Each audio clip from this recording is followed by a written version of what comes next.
ministro de Salud para conversar sobre todo, doctor, sobre temas importantes y una coyuntura, y usted me va a corregir si me equivoco, que se puede decir inédita, la condición de los servicios públicos que está viviendo Venezuela, y además cómo se han tenido que reinventar los ciudadanos venezolanos, no solamente en la capital de nuestro país, acá en Caracas, sino también en el interior. Darle, por supuesto, la bienvenida y decirles de inmediato que a través de mi cuenta personal en Instagram, @Steninf, pueden hacer todos los comentarios que los vamos a estar repasando con el doctor Orihuela, y por supuesto a través de @Caraota Digital. Doctor, bienvenido. Muchísimas gracias por acompañarnos. Gracias por la invitación. Bueno, voy a comenzar por una de tus palabras ahorita. Efectivamente, esto además es inédito, esto no ocurría. Desde que yo tengo uso de razón, que hace casi 70 años, no había visto una crisis de esta magnitud en materia de agua.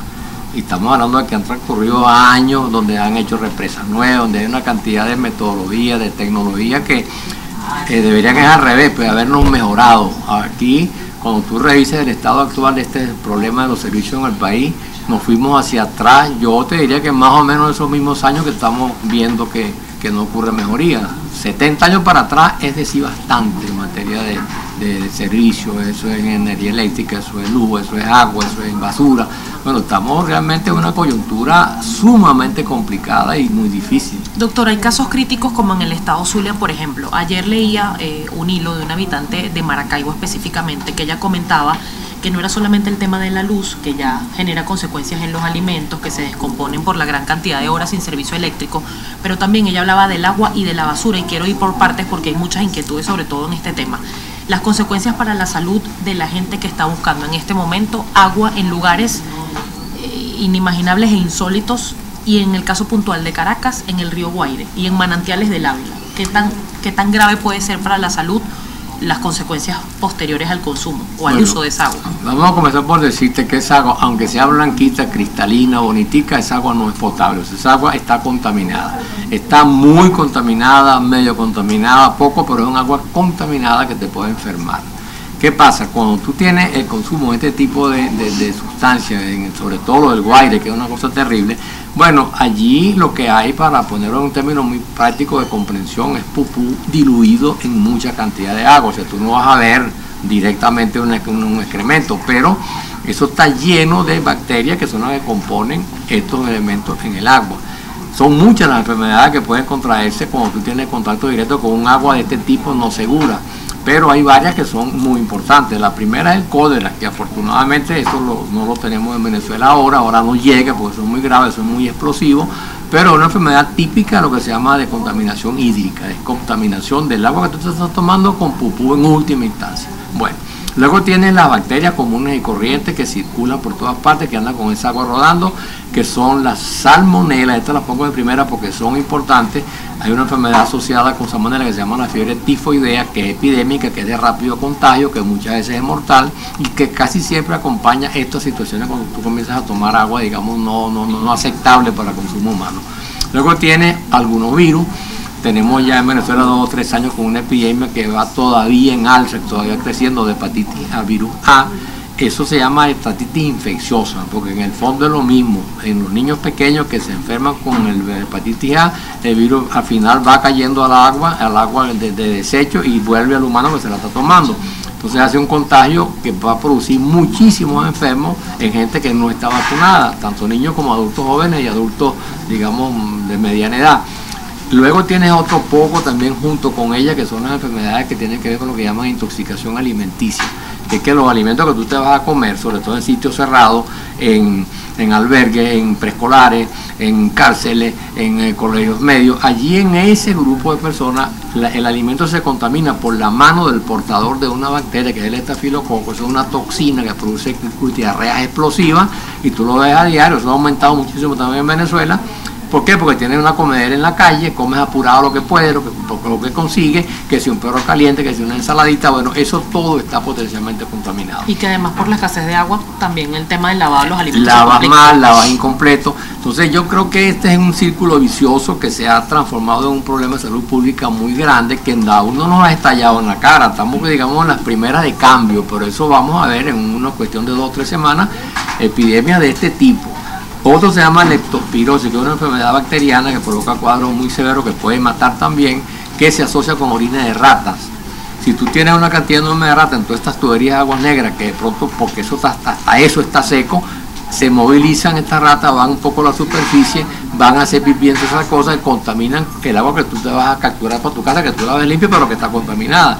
Es una enfermedad grave y es epidémica, también hay que andar pendiente con ella. Ahora, doctor, el tema del bombeo de agua, que es una de las consecuencias además de, bueno, de ineficiencia, de corrupción, de obras que no se concluyeron, pero cuando finalmente se logre en un escenario hipotético, y ojalá sea pronto además, el bombeo de agua para que la gente tenga agua por tuberías, la condición en la que están los embalses en este momento es apta, porque se habla que, por ejemplo, en la Mariposa, el agua que está en el embalse de la Mariposa estaría contaminada también. Entonces, ¿en qué condición va a llegar esa agua a las casas, a la gente? Bueno, fíjate, ese es otro problema muy importante, bien que me hagan la pregunta. Esos embalses, un poco vamos a hablar de Caracas. Caracas está rodeada, tiene varios embalses, está Lagartijo, está La Pereza, está Camatagua, ¿verdad? Está La Mariposa. Esos embalses tienen ya más de 7 años sin control, sin limpiezas preventivas, están contaminados. Esa cosa que crece allí, ese monte verde, que ya esas algas que están creciendo, bueno, eso está en todos lados. Eso no se ha atendido debidamente, no hay capacidad para esterilizar el agua, o sea, para matar los gérmenes nocivos que están en esa agua, que después será por un tubo que va a llegar a tu casa. Este problema tiene difícil solución porque no lo han abordado, han pasado muchos años, eso se va acumulando sucio, se va acumulando una suerte de ciénaga sucia allí en todo esto, entonces estas aguas que la ves limpia al final porque, bueno, ruedan por un poco de tubo.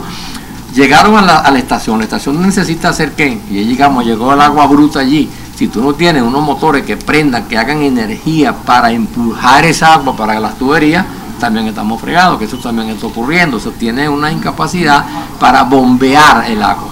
Eso creo que tiende ahorita a medio componerse, pero como tienes que moverte en el transporte superficial, tienes que moverte en el metro, tienes que el agua para bañarse, el agua para cocinar, esa toda cosa junta necesita energía eléctrica. Y si mueves aquí, te paras allá. Si mueves aquí, se te tranca aquello. Entonces tenemos como una suerte, ¿verdad?, de serrucho trancado, que es un paquete, porque por donde tú te muevas, estás complicado para que te funcionen las cosas. Prueba de eso los hospitales. Hay más de 60 hospitales que no tienen agua y no hay manera de conseguirla, que no hay manera de bombearla, manera de que suba para el hospital. Y tú tienes casos como el del clínico, que es el hospital más importante del país, el Clínico Universitario de Caracas. Lo tuvo sin agua más de un mes y medio seguido. Era un sucio todo, el piso 12, la planta baja. Entonces, por supuesto, en ese cuadro estamos verdaderamente fregados. Doctor, ¿qué significa para un país como Venezuela este escenario, tomando en cuenta, además, que se ha pedido por todas las vías posibles que el régimen de Nicolás Maduro permita el ingreso de ayuda humanitaria, con posibles epidemias ante el consumo de esta agua sin medicamentos? Ayer conversábamos con Judy León, presidenta del Colegio de Bioanalistas de Venezuela, y ella decía que tampoco había reactivos para determinar el tipo de bacteria con la que se puedan contagiar los ciudadanos. ¿Qué se debería hacer a corto plazo para evitar una crisis también endémica o una crisis de enfermedades en el país?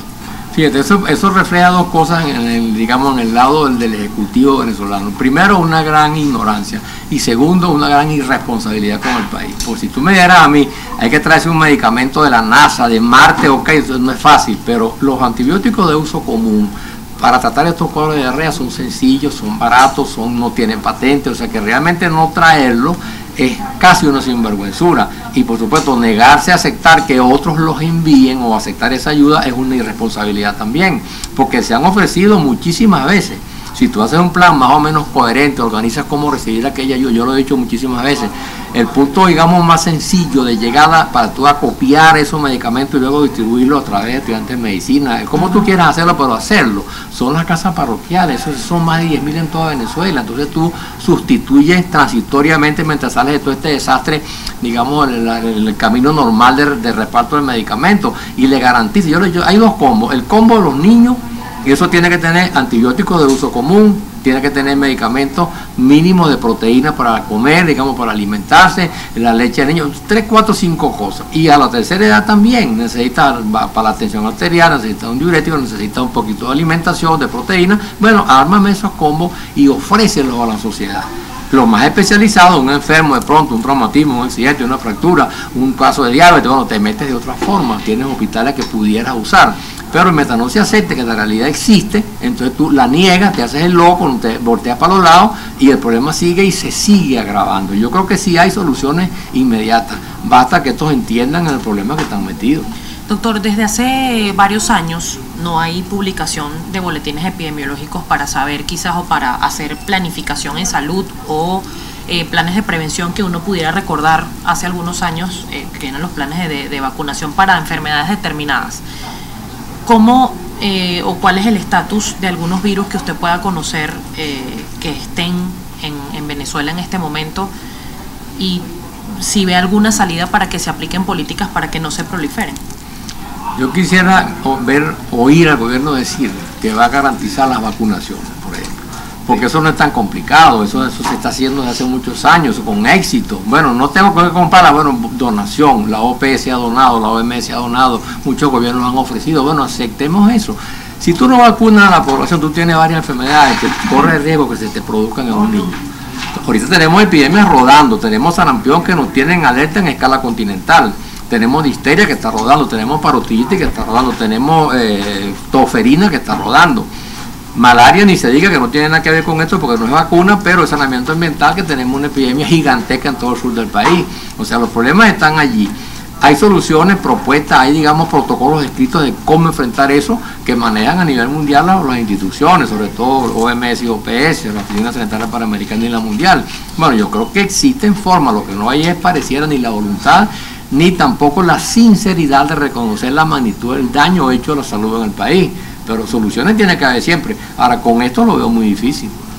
Doctor, ¿cuál es la recomendación? Porque además a través de redes sociales nos hacen llegar muchísimas preguntas y no es un tema ni siquiera de acostumbrarse a vivir o a bañarse con tobos o a tener agua recolectada. Lo ideal sería que el agua llegara por tuberías y es una de las exigencias que nos hemos encontrado a lo largo y ancho del país en todas las protestas que se han generado por este tema. Pero mientras pasa esta coyuntura, las personas que vemos tomando agua, por ejemplo, o recolectando agua en la ciudad capital, en la Cota 1000, en el distribuidor La Castellana, en el distribuidor Baral, en otros manantiales como el Parque Los Chorros, por ejemplo, o en otros lugares de Caracas, ¿qué deben hacer para poder consumir esa agua? Tomando en cuenta que la escasez es general y estas tiendas ahora que recargan botellones, pues también están viviendo la misma coyuntura. Y el agua tampoco es segura. Te he hecho un cuento muy rápido. Yo viví la epidemia, me tocó a mí la epidemia de cólera en el año 92. Nosotros nos enfrentamos directamente, primero, participación de toda la sociedad, todos los medios de comunicación, todas las iglesias, todo el mundo en una callapa contra el cólera. Resultado final, nos entró el cólera en enero y 6 meses después estaba fuera de Venezuela. El cólera tuvimos 3.800 casos registrados. Esto ocurrió simultáneamente con Colombia, con Ecuador, con Perú. En Perú hubo más de 600.000 casos, en Ecuador casi 400.000. Entonces, ¿qué pasa? Si tú te mueves con tiempo, si tú haces una mancomunidad con la sociedad, tú tienes cómo enfrentar el asunto. Aquí esto están haciendo la cosa exactamente al revés, primero negándola y después se hacen los locos. Ahora, hay un punto clave de aquella campaña. ¿Cuál fue? Toma el agua hervida. No dijimos hay 100 fórmulas, no. El agua que te vas a tomar la hierve. Espera que empiezan la burbuja, aguanta 5 minutos hirviendo, la saca, la guarda y con ella tú vas a limpiar tus alimentos, vas a procurar lo que vas a tomar, etcétera, y haces de eso una norma. Eso fue el año 92. En mi casa se hierve el agua de acá. No es muy sabrosa, de repente huele como a quemado, pero allí no hay bacterias. O sea, si todos hiciera esto al mismo tiempo, tú tendrías una manera de controlar la que yo, aunque sea parcialmente. El agua que están recogiendo por Caracas, eso es un desastre todo. Bueno, agarra todo porque no tienes más, perfecto, métemele candela. Si tienes, por supuesto, gasto de electricidad, pues es otro problema que no hay. Sí, bueno, busca leña, pero busca la manera que el agua te hierva y la vas guardando. Para mí, solo hacer eso con éxito y comprometer a todo el país en eso ya sería un alivio bastante grande. Pero, te repito, con estos señores pareciera que no hay forma de que eso se resuelva. Además del consumo, porque para lavar los alimentos y para tomar esa agua hay que hervirla, pero hay otro panorama también que son las enfermedades en la piel. Ese es otro paquete. Exactamente, cómo lograr purificarla un poco y cómo debería ser el almacenaje de esa agua, porque vemos también, por ejemplo, gente guardando agua en botellas de refresco, en botellas que reciclan de desinfectantes, de productos de limpieza. ¿Cómo debe estar esa agua en nuestros hogares? Fíjate, primero que nada, no mezclar combustible, cualquier naturaleza, lo que fuera, queroseno, lo que usa para limpiar, detergente con lo que va a intentar mantener para la piel, porque esas son fuentes de alergia, son fuentes de ronchas, de picazones, de todas cosas. Entonces yo creo que ese es un punto también importante. Y luego el agua que tú estás teniendo, que logras almacenar, debes tratar de evitar que se te destape, porque el agua, sobre todo ahorita que estamos en periodo de preentrada de lluvia, es una fuente de mosquitos poniendo sus huevos en esa agua, y es una fuente posteriormente de dengue. Así es como empiezan las epidemias de dengue, que estamos ahorita medio suavezones. Entonces yo creo que primero protegerla, segundo taparla. Si tienes un agua, vamos a decir que tuvo algún momento contacto con potenciales hidrocarburos, cualquiera que ellos sean, queroseno, etcétera, debes procurar filtrarla, aunque sea en un trapo, en un pañuelo, en una media, ¿verdad? Limpia, por supuesto. Y luego tú esa agua le quitas bastante de los tóxicos que pueden provocar problemas en la piel. Yo diría que eso es un consejo sano, que no cuesta nada hacerlo, y que es posible que si todo el mundo lo hace, digamos, en secuencia y lo hace con el cuidado necesario, puede no tener problemas con la piel, que también es un problema que tenemos. Recordemos que la falta de agua, la falta de bañarse a tiempo, etcétera, es otra fuente de sarna, una enfermedad que también nos entró y hace ya como 5 años, ni manera de sacarla del país, porque estamos de sucio en sucio. Ahora, doctor, otras recomendaciones, por ejemplo, para la preservación de los medicamentos, el tema de la escasez de medicamentos y los que se encuentran que son de unos precios bastante exorbitantes, mucha gente no tiene acceso, pero se puede, en tal caso, las personas que tengan los antibióticos, administrarse medicamentos vencidos, que es otra inquietud que nos hacen llegar muchísimo. ¿Cuánto tiempo se puede preservar una tableta, no sé, de acetaminofén, por nombrar uno? Fíjate, un medicamento vencido en realidad no es que va a hacer daño porque está vencido, él puede perder eficacia. Ahora, tampoco puede estar toda la vida guardado en la casa, pero claro, una fecha, digamos, vamos a decir, tolerable de ya vencimiento, que lo uses aún, está entre 6 meses y 1 año. Tú en ese hueco del tiempo puedes usarlo sin problema. Si no tienes la garantía o la seguridad de que eso está, por ejemplo, cerrado, está tapado, no es que lo abres y lo dejas abierto todo el día, no, puede ser que lo puedas usar. No tiene para qué desecharlo mañana o porque tiene fecha de vencimiento por el mes que viene, por ejemplo. O sea que puede, digamos, tener un margen de juego. Yo vamos a ponerle 6 meses en promedio, que puede ser una cuestión aceptable para el uso de esos medicamentos. Algunas sustancias no. Por ejemplo, lo que se inyecta, lo que tú preparas en solución, que lo guardas en la nevera, eso lo máximo que dura son 2 semanas. ¿Por qué? Porque eso sí es verdad que va a perder eficacia muy rápido o puede hacerse tóxico. Que si no voy a guardar esto para ponérmelo, no. Eso y no cambia su característica, doctor, quizás el líquido. La mayoría de los líquidos se ponen un poco más oscuros porque la presencia del aire, digamos, el tenerlo al aire libre hace que se oxiden. Entonces, como pasa por ejemplo con un aguacate, que tú lo metes en la concha en una broma y lo dejas un rato y se pone como negro. Bueno, esos son procesos de oxidación. Eso no es riesgoso para la salud, pero digamos, corre el riesgo de tomar lo que no es. Pues entonces yo pienso que hasta allí la cuestión está más o menos aceptable. Doctor, yo me voy a permitir por acá tomar mi celular porque están llegando varios comentarios a través de nuestras redes sociales y preguntan, por ejemplo, bueno, aquí dicen si cómo hierven el agua si no tienen gas y electricidad, ya el doctor lo decía también. Leña si se consigue. Por acá, bueno, piden planes de fumigación. Ese es otro tema, doctor, que no hemos observado aquellos carros que pasaban fumigando por las calles. ¿Tienen capacidad en este momento quienes están encargados de las políticas de salud, del Ministerio de Salud, en este caso del Ejecutivo, capacidad para implementar estos planes que se hacían hace años, o es mera incapacidad? Mera incapacidad, y yo pienso que tampoco tiene materia prima porque, entre otras cosas, nosotros como país le debemos a un poco de productores mundiales, entonces somos, digamos, malapagados. En el caso de los rociamientos con insecticidas, eso es importante. Eso en buena medida es lo que explica el tamaño y la magnitud del desastre en el sur del país con el paludismo, con la malaria. Pues yo creo que este es un tema que hay que retomarlo también para exigirlo. Mira, vale, tenemos una población de mosquitos muy grande, hay que tratar de bajar la cantidad de mosquitos. ¿Por qué? Porque esos son epidemias más adelantico en el tiempo. Doctor, el tema también, por ejemplo, otra inquietud nos hacen llegar por aquí o nos comentaban la preocupación sobre todo de la falta de higiene o de los niños que están siendo bañados pues con tobos y el tema escolar y el higiene tanto del uniforme como de los niños en general que pudiera acarrear esta situación. Bueno, eso es un paquete, básicamente. Por aquí no hablan de los piojos específicamente. Pueden aparecer epidemias de piojos, lo de sarna, te repito, porque está muy asociada con eso, con la dificultad para asearse correctamente. Eso no tiene prevención posible, porque tú quizás, por ejemplo, de pronto una alergia por un detergente más, una ropa mal lavada, que se te consume, que lo sudas corriendo, pero lo que es la posibilidad de piojos, sarna, eso es casi imposible pararlo, digamos, por educación para la salud. Tiene que tener las medidas de limpieza, digamos, que son requisitos exigentes para que las cosas ocurran. Este es un problema importante, claro, un problema más estético que otra cosa, pero oye, no puedo tratar ya con una picazón. Y repito, no hay medicamento, parece mentira, porque hay tratamiento para la sarna muy simple, una pastilla tomada y se acabó, y no hay. O sea, que es otra cosa también que llama la atención, que frente a estas cosas, en vez del gobierno tener algún tipo de previsión, de buscar la manera de conseguir medicamentos que son de uso sencillo, que son muy poco costo, bueno, ni de eso se ocupan.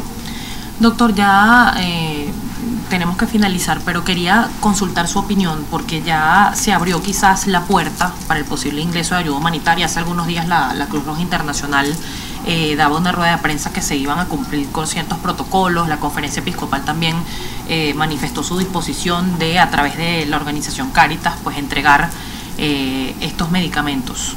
¿Cuál cree usted que debe ser el enfoque en cuanto a la prioridad, más allá de las enfermedades catastróficas, como se les denomina en algunos casos, o de alto riesgo, cáncer, diabetes y sobre todo para enfermos renales también? ¿Cuál es su expectativa sobre este tema, sobre el ingreso de ayuda humanitaria, más allá que sea una acción para paliar una situación de manera temporal? Porque lo ideal es que las personas deberían tener acceso en los hospitales a un tratamiento oportuno. Mira, yo creo que se va a quedar pequeño el objetivo de la Cruz Roja, que creo que es correcto, que señala 650.000 personas entrando para ser ayudadas. ¿Por qué? Porque las cifras hasta ahora medianas en relación con lo que sería pobreza extrema están por encima del 30% de la población. O sea que estamos hablando de que, si eso es verdad, son más o menos 10 millones de personas que hay que atender, lo que es muy grande.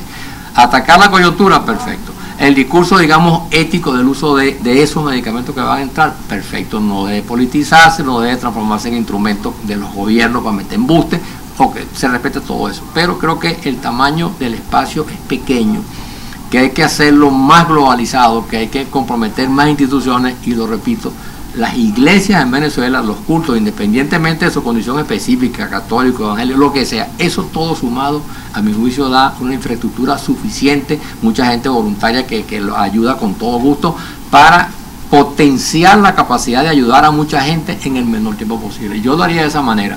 Te lo repito, 14.000 casas parroquiales, en todas pongo la dotación del combo mínimo, alimentos para los niños chiquitos, garantizarle todas sus bromas, su jarabe para todo lo que la cosa básica. Con los adultos lo mismo, y una orden médica simple, basta de un estudiante de medicina, el señor Pedro Pérez, edad 70 años, toma tal antihipertensivo y toma tal diurético y toma tal cosa para X, calcio, y ya está, tome su broma. Si me equivoco porque me paso de cantidades, después recojo, en vez de ser un viejo son dos, bueno, y voy armando. Pero si no hago nada de entrada, me dedico, digamos, a hacer caridad nada más, tomo un fraquito, no. Creo que hay que hacer un plan global que sea muy agresivo y que se plantee atender a 10 millones de personas. ¿En qué punto, y ya para despedir, doctor, cree usted que fracasó la política de salud de este gobierno? Yo creo que el punto de quiebre es el 2008.